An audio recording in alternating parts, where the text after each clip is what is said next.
देख रहे हैं के न्यूज, खबरों का सारथी। नमस्कार, मैं हूं मनोज मानस। उत्तराखंड की खबरों में आपका स्वागत है। खबरों का रुख करेंगे उससे पहले देख लेते हैं इस वक्त की अहम हेडलाइंस। हरिद्वार में 14 जनवरी से शुरू होगा अर्धकुंभ। सीएम धामी ने संतों की मौजूदगी में की शाही स्नान की घोषणा।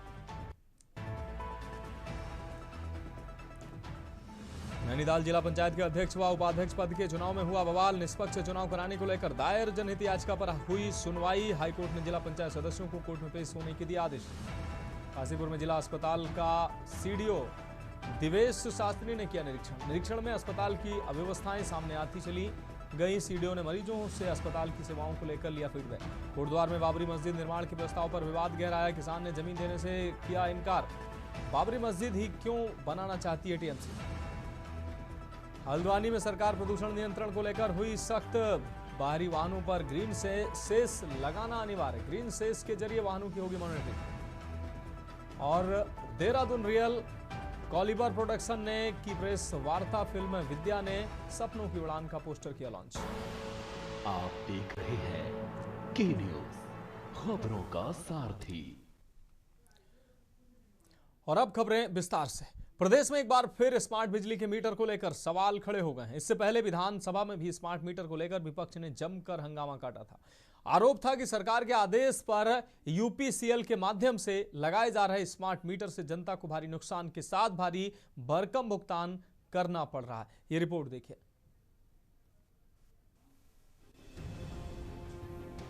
स्मार्ट मीटर के विरोध में सड़क से लेकर सदन तक हंगामा देखने को मिला था। कक्षा विधायक तिलकराज बेहड़ ने कहा कि वो कभी गलत बात नहीं करते। जिस स्मार्ट मीटर का उन्होंने सड़क से लेकर विधानसभा तक विरोध किया और शव यात्राएं निकाली, उसकी सच्चाई आखिर सामने आ गई। अब सरकार को बैकफुट पर आकर मीटर पर रोक लगानी पड़ी है। बुधवार को अपने आवास पर बेहड़ ने कहा कि भाजपा ने स्मार्ट मीटर बंद करने से पहले नाटक किया। पदाधिकारी उपलब्धि गिना रहे थे। उन्होंने कहा कि मैं ऊर्जा निगम के पूर्व एसई शेखर पाठक से पूछना चाहता हूं कि कार्यालय में पत्रकार वार्ता करके क्या बताना चाहते थे। अब सरकार को अपनी गलती समझ में क्यों आई, क्योंकि 2027 का चुनाव आ रहा है। पहले तय हुआ था कि मीटर को कोई जबरदस्ती नहीं लगाएगा, लेकिन कुछ नेताओं ने इसे लोगों पर थोप दिया। विधायक तिलकराज बेहड़ ने कहा कि सिडकुल की कंपनियां भी स्मार्ट मीटर से परेशान है। कहा कि बेहड़ गलत बात नहीं करता। मीटर आज भी फेल है और कल भी फेल रहेगा। मीटर पर पूर्णकालिक रोक लगानी चाहिए। जनता मीटर की सच्चाई समझ चुकी है और आगामी चुनाव में इसका जवाब देगी। वहीं भाजपा अभी भी स्मार्ट मीटर को लेकर अटल है। भाजपा विधायक विनोद चमोली का मानना है कि आज के युग में टेक्निकल जमाने की दौड़ में स्मार्ट मीटर लगाना जरूरी है। अगर कोई समस्या आती भी है तो उसका भी हल जल्द निकाला जा रहा है। पहले भी कहा था स्मार्ट मीटर गरीबों का खून चूसने वाला है, स्मार्ट मीटर नहीं लगने चाहिए। विरोध किया था।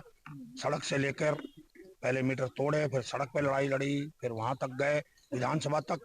और आज सरकार पुनर्विचार करने को एमडी तैयार है। कह रहे हैं कि इसके बिल ज्यादा आ रहे हैं, हम इसकी जांच करेंगे। अरे बिल तो आएंगे ही ज्यादा। ये मीटर ही इसी टाइप का बना हुआ है लूटने के लिए। ये जनता की लड़ाई की पर मोहर लगी है। ये जनता की लड़ाई है जो जीती गई है, और आगे भी फिर दोबारा लड़ाएंगे तो फिर इस लड़ाई को लड़ा जाएगा। मीटर नहीं लगने देंगे, विरोध इसका जारी रहेगा। ऐसा नहीं है। जब इलेक्ट्रॉनिक में मीटर लगे थे तब भी कुछ लोगों ने उसका विरोध करने का प्रयास किया था। मैं तो वो व्यक्ति था जिसने सबसे पहले वो लगवाया था अपने क्षेत्र में, और उसके बाद से आज तक वो चल रहे हैं। कोई दिक्कत हमको ऐसी आई नहीं है। ऐसे ही स्मार्ट मीटर का भी एक इशू आया था, विधानसभा में भी पूरी चर्चा इस पर हुई और बताया गया था भाई स्मार्ट मीटर किस तरह से काम करेंगे और पोस्ट पेड होंगे। पहले डाउट था कि प्रीपेड होंगे तो अगर मान लो पेमेंट नहीं है तो उस देर बिजली नहीं चलेगी, ऐसा करके एक संशय था। तो विधानसभा में वो स्पष्ट कर दिया गया था। और अगर कोई टेक्निकल कोई कमी है, कोई फॉल्ट है तो वो दूर किया जाएगा। तो दरअसल प्रदेश में लंबे समय से स्मार्ट मीटर लगाने की प्रक्रिया चल रही है, जिसके चलते अधिकांश क्षेत्रों में स्मार्ट मीटर लगाए जा चुके हैं। लेकिन स्मार्ट मीटर लगने के बाद लोगों की तमाम शिकायतें भी सामने आ रही हैं, जिसके तहत यूपीसीएल ने शिकायतों के कारण स्मार्ट मीटर लगाने पर रोक लगाई है। लेकिन सरकार के स्मार्ट मीटर लगने के आदेश को लेकर साथ बंद करने तक की प्रक्रिया पर कई सवाल खड़े हो गए हैं।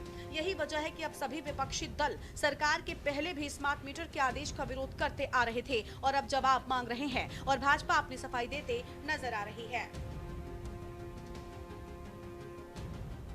क्रांति दल ने पहले भी इन स्मार्ट मीटर का विरोध इसलिए किया था कि ये एक प्रयोग के रूप में इन्होंने लगाया है, बल्कि पहले इस पर पूर्ण अध्ययन करके नहीं लगाया गया है।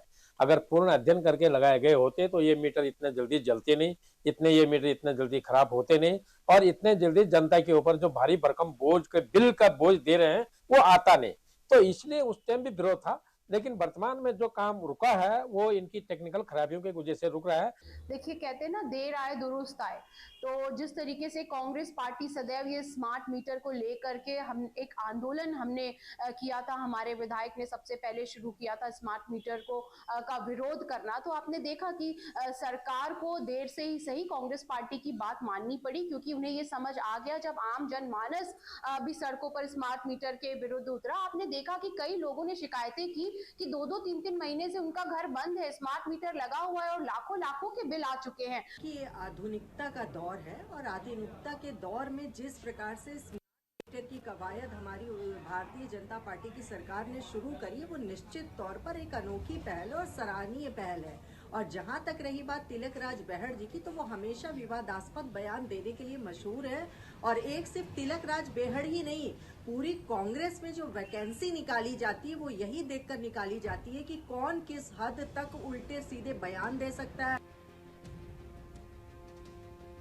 अभी तक मिली जानकारी के अनुसार प्रदेश भर में उत्तराखंड पावर कॉर्पोरेशन लिमिटेड ने पुराने मीटर हटाकर स्मार्ट मीटर लगाने का काम शुरू किया है, जिसके चलते 16 लाख से अधिक मीटर लगाने के क्रम में अब तक करीब 3 लाख मीटर लगाए जा चुके हैं। हालांकि स्मार्ट मीटर लगने के बाद से कई लोगों ने शिकायत की थी कि उनकी बिजली का बिल बेवजह अधिक आ रहा है। इतना ही नहीं बल्कि इसके अलावा स्मार्ट मीटर में अन्य गड़बड़ियों की शिकायत भी मिल रही है। अब उत्तराखंड पावर कॉर्पोरेशन लिमिटेड ने स्मार्ट मीटर लगाने की प्रक्रिया पर रोक लगा दी है। सवाल यह है कि अब स्मार्ट मीटर लगाना सही था तो सरकार ने इसको बंद क्यों किया? क्या अब तक लगे स्मार्ट मीटर से हुए नुकसान का भुगतान यूपीसीएल आम जनता को करेगा, या ऐसे ही जनता को इन स्मार्ट मीटर को लगाने के आदेश सरकार दोबारा जारी करेगी? Uttarakhand desk report. अब बढ़ेंगे अगली खबर की ओर। खबर नैनीताल से है, जहां उत्तराखंड हाईकोर्ट ने कार्बेट नेशनल पार्क में जिप्सी संचालन को लेकर नए पंजीकृत स्थानीय वाहन स्वामियों को पार्क के द्वारा जारी लिस्ट में शामिल नहीं करने के मामले में दायर कई याचिकाओं पर सुनवाई के बाद कोर्ट की खंडपीठ ने डायरेक्टर कार्बेट पार्क को टाइगर कंजर्वेशन मांग की प्रति कोर्ट में पेश करने को कहा है, ताकि कार्बेट नेशनल पार्क में पर्यटन को बढ़ावा मिलने के साथ ही स्थानीय लोगों को रोजगार मिल सके, इस पर निर्णय लिया जा सके। आपको बता दें कि स्थानीय निवासी चच्छू करगेती, सावित्री अग्रवाल व अन्य ने उच्च न्यायालय में याचिका दायर कर कहा कि कार्बेट पार्क में जिप्सी के लिए लॉटरी प्रक्रिया भाग लेने के लिए जो गाइडलाइन बनाई गई हैं, सभी परमिट होल्डर जिनके पास वैलिड परमिट है और शर्तों को पूरा कर रहे हैं, उनको इसमें प्रतिभाग ना करने की वजह से जिप्सी संचालक बेरोजगार हो गए हैं। नए बेरोजगारों को रोजगार नहीं मिल पा रहा है, जबकि वह भी स्थानीय लोग हैं, उनको भी रोजगार दिया जाए। इसके जवाब में सरकार की तरफ से कहा गया कि जिनको परमिट दिया गया है मानकों के अनुरूप दिया गया है, जो मानक पूर्ण नहीं करते हैं उन्हें लिस्ट से बाहर किया गया है। इसमें पूर्व में कोर्ट ने कुछ आदेश दिए थे और वर्तमान में अभी 17 नवंबर को सुप्रीम कोर्ट ने कोई गाइडलाइंस इशू की हैं एक जजमेंट के माध्यम से, जिसमें कि कॉर्बेट पार्क में किस प्रकार का टूरिज्म हो, सफारी किस प्रकार से कंस्ट्रक्शन फ्यूचर में हो, और साथ ही जो व्हीकल्स का ऑपरेशन है उसको लेके भी रेगुलेशन कैसा हो, इसको लेके डायरेक्शंस जारी किए हैं। तो आज उसके ही लाइट में कोर्ट ने सुनवाई की थी और डायरेक्टर कॉर्बेट पार्क को आदेशित किया है कि वो टाइगर कंजर्वेशन प्लान की जो प्रति है वो कोर्ट में पेश करें, ताकि इस चीज़ को एग्जामिन किया जा सके कि कैसे मैक्सिमम टूरिज्म होने के साथ साथ मैक्सिमम कंजर्वेशन दोनों को बैलेंस किया जा सके।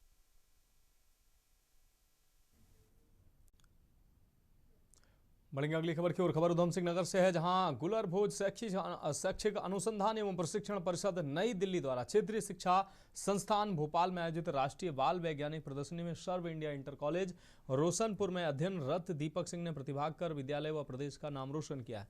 कार्यक्रम में मुख्य अतिथि विश्वास कैलाश सारंग, कैबिनेट मंत्री खेल एवं युवा कल्याण विभाग मध्य प्रदेश सरकार द्वारा दीपक सिंह को स्मृति चिन्ह, प्रशस्ति पत्र व मेडल के साथ सम्मानित किया गया। बता दें कि दीपक ने 2024 में आयोजित विज्ञान महोत्सव में क्रमशः ब्लॉक स्तर, जनपद स्तर व राज्य स्तर में प्रथम स्थान प्राप्त किया था, जिसके परिणाम स्वरूप दीपक को राष्ट्रीय स्तर पर प्रतिभाग करने का अवसर प्राप्त हुआ। दीपक द्वारा आग का उपयोग करके बिजली उत्पादन से संबंधित अपना प्रदर्शन डॉक्टर शिवशंकर गौतम के कुशल निर्देशन में तैयार किया गया था। दीपक की सफलता पर विद्यालय के समस्त शिक्षकों एवं छात्रों में काफी हर्ष है। प्रधानाचार्य अनिल द्विवेदी, अंजलि जगाती शाह, डॉक्टर संदीप कुमार पांडे व अन्य शिक्षकों ने डॉक्टर शिव शंकर गौतम व दीपक को अग्रिम बधाई दी।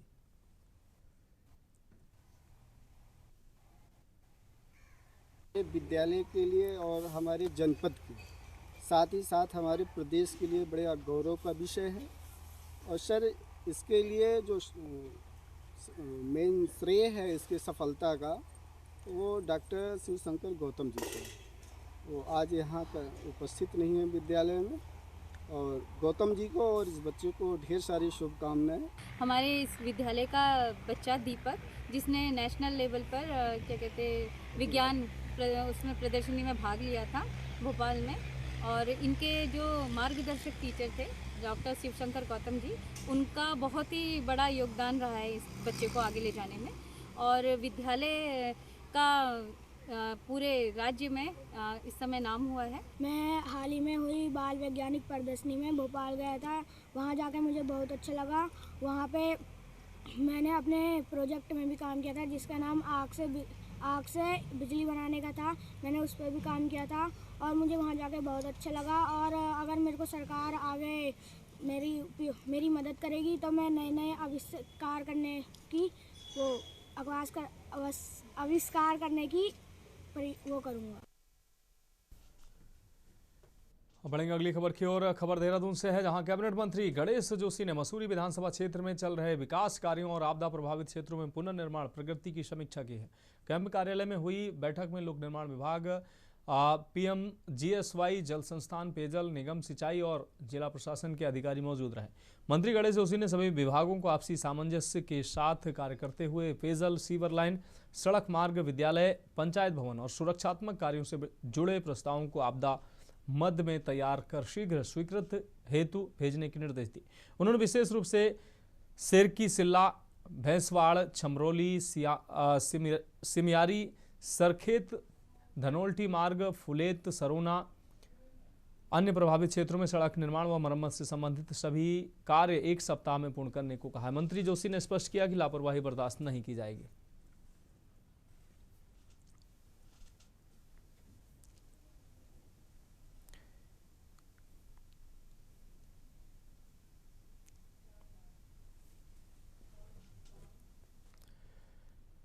अगली खबर लक्सर से है, जहां बांग्लादेशी घुसपैठियों के मामले को लेकर पूर्व मुख्यमंत्री एवं हरिद्वार सांसद त्रिवेंद्र रावत ने कहा कि देश में बांग्लादेशी घुसपैठ के लिए पूरी तरह से कांग्रेस और उसके सहयोगी दल जिम्मेदार हैं। कांग्रेस ने वोट बैंक के चक्कर में बांग्लादेशियों को पनाह दी, उनके प्रमाण पत्र बनाकर उनकी जड़ों को मजबूत करने का काम किया, लेकिन अब भाजपा सरकार इन्हें इनके अंजाम तक पहुंचाने का काम कर रही है।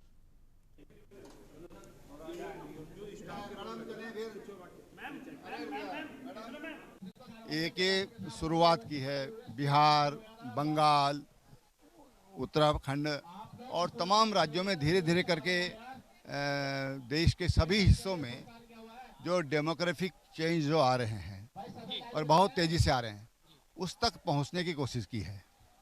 और अब कोई भी घुसपैठिया बच नहीं पाएगा, ये बात सुनिश्चित है। जिस तरह से भारत सरकार ने इसके लिए जो योजना बनाई है वो बहुत कामयाब होगी। और ये जो घुसपैठ की समस्या है, भारत को जिन लोगों ने धर्मशाला समझ लिया है,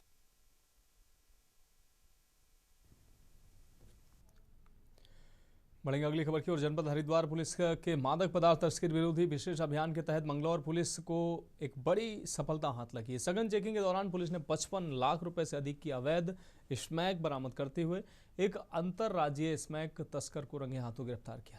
ये कार्रवाई हरिद्वार पुलिस द्वारा चलाए जा रहे ड्रग्स फ्री देवभूमि मिशन के अंतर्गत की गई। मंगलौर की कोतवाली क्षेत्र में की गई सघन चेकिंग के दौरान पुलिस टीम ने एक संदिग्ध व्यक्ति को रोका। तलाशी लेने पर उसके पास से भारी मात्रा में मादक पदार्थ स्मैक बरामद हुआ।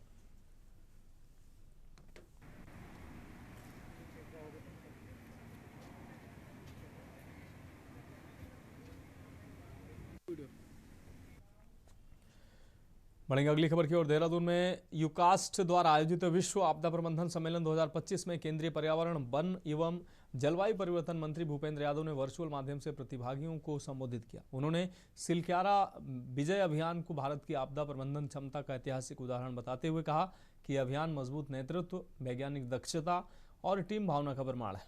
यादव ने कहा कि प्रधानमंत्री मोदी के नेतृत्व में भारत आपदा प्रबंधन में वैश्विक स्तर पर नई पहचान बना रहा है।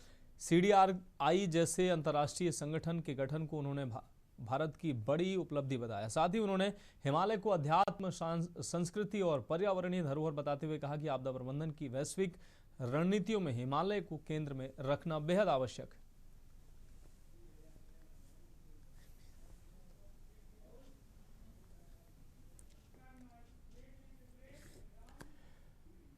खबरों में वक्त एक ब्रेक का है। खबरों का सारथी। ब्रेक के बाद उत्तराखंड की खबरों में एक बार फिर से आपका स्वागत है। रुक करेंगे अगली खबर का। मदरसा अरबिया दारुल उलूम रशीदिया के मोहतमिम मौलाना मोहम्मद आरिफ पर लग रहे गंभीर आरोप बच्चे के परिजन ने मौके पर सवाल जवाब किए, जिनकी वीडियो रिकॉर्डिंग भी सामने आई। वायरल वीडियो में मौलाना अपनी हरकत को प्यार करने का नाम देते दिखे। सोशल मीडिया पर भारी आक्रोश नजर आया। इसको लेकर स्थानीय लोगों में भी रोष है। मदरसे की व्यवस्था और बच्चों की सुरक्षा पर बड़े सवाल उठ खड़े हुए हैं। हरिद्वार के मदरसों में ये कोई पहला मामला नहीं है, इससे पहले भी कई ऐसे मामले सामने आ चुके हैं।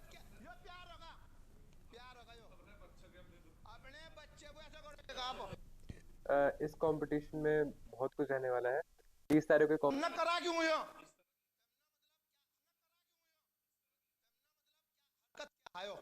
क्या हरकत हो यो हरकत क्या यो प्यार होगा यो अपने बच्चे को ऐसा करोगे आप अपने बच्चों को ऐसे करोगे ये निशान आ रहा है यो 22 का मुंह सूझ रहा है। मैंने इसके दूसरे मोबाइल में देखा फोटो, जो इसका कल का फोटो माँ में इसका ठीक है नहीं तुमने करा क्यों यो अपना बच्चा समझ करके बिठा करके सामने बिठा को पप्पी लेनी थी, ऐसा नहीं लेनी थी तुम प्यार कर रहे थे, ऐसा नहीं होता प्यार। क्यों करा तुमने पिछली दफा, क्यों तुम नोट चाप बेच के नहीं यार वोट हाथ कहाँ चाप, चलो जो कुछ होना तो हो गया, अजी क्यों हो गया। और बढ़ेंगे अगली खबर की ओर। बॉलीवुड फिल्मों में बाल कलाकार की भूमिका निभाने के बाद विकासनगर के युवा ओजस्वी त्यागी अब रैंप वॉक पर अपना जलवा बिखेरने जा रहे हैं। दरअसल सिनमिट कम्युनिकेशन द्वारा मिस्टर उत्तराखंड मॉडलिंग प्रतियोगिता में आयोजित किया जा रहा है ये कार्यक्रम, जिसके चलते इस प्रतियोगिता के लिए विभिन्न चरणों के बाद प्रदेश के विभिन्न जिलों से आए 110 प्रतिभागियों में से 18 का चयन फाइनल राउंड के लिए किया गया। इन 18 प्रतिभागियों में एक विकासनगर के ओजस्वी त्यागी भी हैं। खास बात यह है कि यह पहला मौका होगा जब पचवादून क्षेत्र से किसी युवा का चयन इस तरह की प्रतियोगिता के मुख्य आयोजन के लिए हुआ है, जिससे क्षेत्र के लोगों सहित ओजस्वी के परिजन भी काफी खुश नजर आ रहे हैं, जिन्होंने इंस्टाग्राम के जरिए हो रही वोटिंग में ओजस्वी को सहयोग करने की अपील की है। जहां एक और ओजस्वी के पिता गायक व साहित्यकार पुष्पेंद्र त्यागी अपने पुत्र की सफलता से काफी उत्साहित हैं, जिनका कहना है कि ओजस्वी ने उनकी कोशिश को आगे बढ़ाया है। उन्हें उम्मीद है कि ओजस्वी मिस्टर उत्तराखंड प्रतियोगिता में अपना परचम लहराकर क्षेत्र व प्रदेश का नाम रोशन करेगा। वहीं दूसरी ओर बुंदेलखंड यूनिवर्सिटी से मॉस्कॉम कर रहे और इस प्रतियोगिता के फाइनल राउंड में पहुंचे ओजस्वी त्यागी का कहना है कि सभी को अपनी रुचि के अनुसार काम करना चाहिए, खासकर युवा आगे लाने का प्रयास करना चाहिए ताकि वह अच्छा मुकाम पा सके। क्षेत्र के लिए भी एक उपलब्धि है। इस कंपटीशन में बहुत कुछ रहने वाला है। कंपटीशन होगा सेंट्रियो मॉल 6th फ्लोर पे, और इसमें पहले राउंड होगा अटायर का राउंड। इसमें 3 राउंड्स होने वाले हैं, एथनिक, कैजुअल्स और सूट्स। उसके बाद जो टोटल 19 फाइनलिस्ट हमारे हुए हैं उसमें से टॉप 10 शामिल होंगे। उसमें से फिर एलिमिनेट करके टॉप 7 रहेंगे, और उसके बाद टॉप 5 रहेंगे। उनमें से जो टॉप 5 होंगे उनमें एक विनर रहेगा, और 4th जो 4 लोग हैं वो रनर अप्स रहेंगे। जैसे कि आपको पता है कि सिनमिट कम्युनिकेशन की तरफ से इस बार मिस्टर उत्तराखंड 2025 देहरादून में हो रहा है, और 30 तारीख को सेंट्रियो मॉल में। और पहली बार पचवादून से इसमें बेटे का सिलेक्शन हुआ है, जो फिनाले में पहुंचा है, ओजस्वी त्यागी। आप सब लोगों की दुआएं, आप सब लोगों की वोटिंग बहुत आवश्यक है कि ये अपने मकाम को पाए, और कहीं ना कहीं ऐसा हो कि मिस्टर उत्तराखंड 2025 का टाइटल। अब बढ़ेंगे अगली खबर की ओर। सितारगंज शक्ति फॉर्म के वैकुंठपुर गांव में वन विभाग की टीम ने छापेमारी कर अवैध लकड़ी का जखीरा बरामद किया है। वन विभाग की टीम आरोपी तस्कर के 2 संदिग्ध कमरों की तलाशी लिए बिना ही लौट गई। इसके बाद आसपास चर्चा का माहौल बना हुआ है। शुक्रवार को वन विभाग की टीम ने निरंजन बढ़ई के आवास पर छापेमारी कर लगभग 1018 नग विभिन्न प्रकार की अवैध लकड़ी की बरामदगी की, जिसमें सागौन शीशम के 250 फ्रेम भी शामिल है। वन विभाग की टीम ने बरामद सामग्री को कब्जे में लेकर रेंज कार्यालय पहुंचाया। स्थानीय ग्रामीणों ने भी विभाग को सूचना देते हुए बताया कि पिछले काफी समय से संबंधित व्यक्तियों द्वारा संदिग्ध गतिविधियां की जा रही हैं। पूछताछ में निरंजन बढ़ई लकड़ी के स्रोत और वैध दस्तावेज प्रस्तुत नहीं कर सके। विभाग ने मामले की गंभीरता को देखते हुए आगे की जांच शुरू कर दी है। कार्रवाई के दौरान वन क्षेत्राधिकारी घनानंद चन्याल, ग्राम प्रधान बिच्चो बाई, जिला पंचायत सदस्य रविंद्र सिंह सहित स्थानीय जन प्रतिनिधि भी मौके पर मौजूद थे।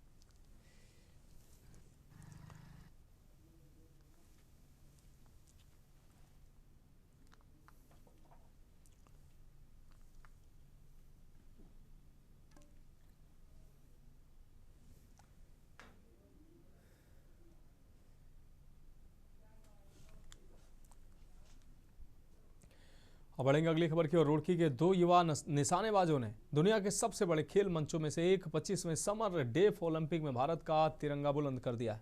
जापान के टोक्यो में आयोजित इस प्रतियोगिता में शौर्य सैनी और अभिनव देशवाल ने शानदार प्रदर्शन करते हुए सिल्वर मेडल अपने नाम किए। और अब जब ये दोनों होनहार खिलाड़ी स्वदेश लौटे तो रुड़की की धरती ने उनका ऐसा स्वागत किया जिसने पूरे शहर को जश्न में बदल दिया। ढोल नगाड़ों की थाप, फूलमालाओं की सजावट और भारत माता की जय के नारों के बीच जब शौर्य और अभिनव अपने शहर पहुंचे तो लोगों ने उन्हें कंधों पर उठाकर अपनी खुशी का इजहार किया। हर गली चौराहे पर इन दोनों खिलाड़ियों के सम्मान का माहौल देखने को मिला। शौर्य सैनी और अभिनव देशवाल ने कहा कि देश और रुड़की का नाम रोशन कर बहुत गर्व महसूस हो रहा है। शहरवासियों ने जिस तरह स्वागत किया वो मन को और ज्यादा उत्साहित कर गया। खिलाड़ियों की इस ऐतिहासिक उपलब्धि से परिजन और शुभ चिंतक बेहद गौरवान्वित हैं, गर्वित हैं। सभी ने दोनों निशानेबाजों को भविष्य के लिए ढेरों शुभकामनाएं दी और उम्मीद जताई कि वह आगे भी भारत का नाम अंतर्राष्ट्रीय मंच पर स्वर्णिम अक्षरों में लिखते रहेंगे। रुड़की के शौर्य सैनी और अभिनव देशवाल ने सिर्फ सिल्वर मेडल ही नहीं जीता बल्कि पूरे उत्तराखंड और देश का भी मान बढ़ाया। इन युवाओं की सफलता आने वाली पीढ़ियों को प्रेरित करती रहेगी। सपने अगर बड़े हों और मेहनत सच्ची हो तो दुनिया में कोई भी मंच छोटा नहीं है। मैं ये कहना चाहूँगा, मेरे को काफ़ी अच्छा लगा मैं जब मेडल ले आया और यहाँ पे सब लोग आए हैं मेरे लिए, उनको भी बहुत बहुत जो मतलब सब लोग आए यहाँ पे कीमती समय निकाल के, उनको बहुत बहुत धन्यवाद कहना चाहूँगा। और जो मैंने मेडल जीता है वो सिल्वर मेडल था और 53 पोजीशन इवेंट था मेरा। और जब मैं क्वालिफिकेशन राउंड में मैंने एक नया वर्ल्ड रिकॉर्ड बनाया है, उसके बाद फिर फाइनल था तो थोड़ा सा ज़्यादा प्रेशर था, इसलिए प्रेशर के साथ लड़के अपना धीरे धीरे सेकंड पोजीशन पे आया था। फिर फर्स्ट आने का चांसेस था पर थोड़ा पॉइंट से रह गया मैं, तो इसलिए सिल्वर मेडल था मेरा। क्षेत्रवासियों को बहुत खुशी है, आज सम्मान समारोह भी रख रहे हैं, कैसे देखते हैं और एसडीएम साहब भी यहाँ पर पहुंचे आपका हौसला अफजाई करने के लिए।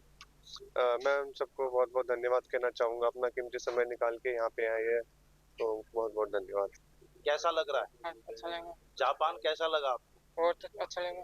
जब आप मैच कर रहे थे प्रेशर आ रहा था? नहीं, नॉर्मल थे। 10 मीटर में जब आपने सीओसी खेल ली तो कितना प्रेशर था? ऐसे कम ही था, नॉर्मल थे। अच्छा लगा। मेडल कौन कौन से जीते आपने? कितने मेडल जीते? कितने गोल्ड? 2 गोल्ड। और सिल्वर कितने? 1 सिल्वर। 1 सिल्वर। में हम सब एक टैगलाइन सुनते हैं, राइजिंग रुड़की करके। यह ऐसा वक्त में हमारा बच्चे रुड़की का नाम रोशन कर रहे हैं नेशनल नहीं इंटरनेशनल लेवल पे। ये दोनों हमारा ओलंपिक्स में ऐसा पदक जीत के आ रहे हैं, उसके लिए सभी देश हर्षोल्लास पे मना रहे हैं। इसी वजह से आज आप सभी लोगों ने मिलके, नगरवासियों ने और इनसे मिलके इनको सम्मान और ऐसा एक स्वागत किया ताकि ऐसा और बच्चे हमारा बीच में है वो लोग भी इससे प्रेरित हुए और साथ ही साथ अपना क्या क्षमता है, क्या पोटेंशियल है, उससे आगे बढ़ते हुए हमारे राज्य के लिए और देश के लिए और गौरवशाली बने। फिलहाल उत्तराखंड की खबरों में अभी के लिए मेरे साथ इतना ही। मुझे दीजिए इजाजत और आप देखते रहिए के न्यूज़ इंडिया।